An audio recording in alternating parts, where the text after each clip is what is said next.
Anybody who's been diving may well have come across these cleaner fish. They often inhabit these sort of coral bommies, and they're often, they're about, perhaps 10 centimeters long. They have these iridescent blue stripes through them. They're quite striking.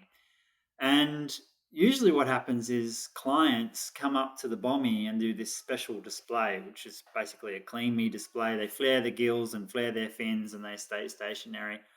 And that's a signal to the cleaner fish to come off the bommy and to get the detritus out from between the teeth and clean any dead scales or parasites off the animal.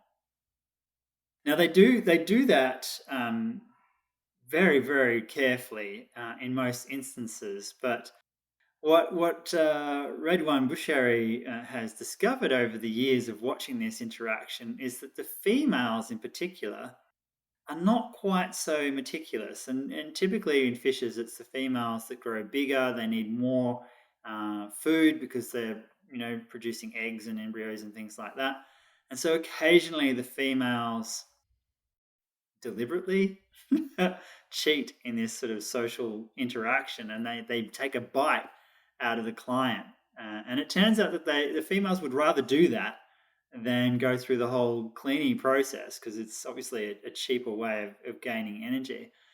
And the males often punish the females for doing that, for one thing, because they're trying to maintain their social status in the environment. The Where diplomatic relationship with the shark. exactly, it's a cleaning interaction that really relies on providing good service. Because if you do bad service, well, the client can just go down the road to the next cleaning station, right? So there is this kind of, I guess, social game going on to some extent. So the male's trying to keep the female under control, and simultaneously he is trying to keep his social status high. And obviously, if the female goes out and bites a client, and the client is somewhat annoyed by that, and they often swim off, and then the male often chases after them, and they do this sort of reconciliation process. And that reconciliation process involves him kind of skimming over the top of the client and moving his fins back and forth like this, his pectoral fins, which is kind of like a massage.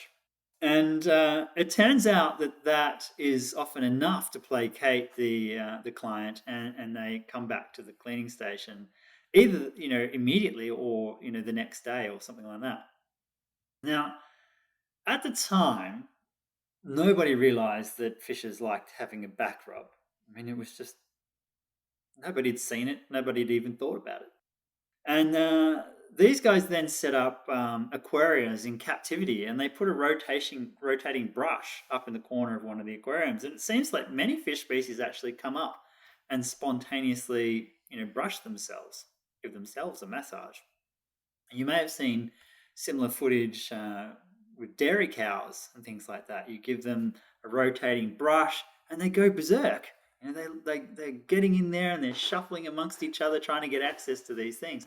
So it turns out that many animals like these, tactile stimulation type situation. And when you go and look at the cortisol levels, this is a measure of stress, the stress hormones flowing through the body of the fish, which is much the same as the cortisol that we have flowing through our body. It turns out that if you give these animals this back massage, their cortisol levels are lower. So it's decreasing stress. They're obviously finding it, somewhat pleasurable or whatever. It's clearly a positive experience. And that explains why the back rub works as this reconciliation process in the wild. And so that whole story, I think, is fascinating, from the observations that this cheating is occurring in this social game, all the way through to discovering that fish actually like back rubs. It reduces their stress.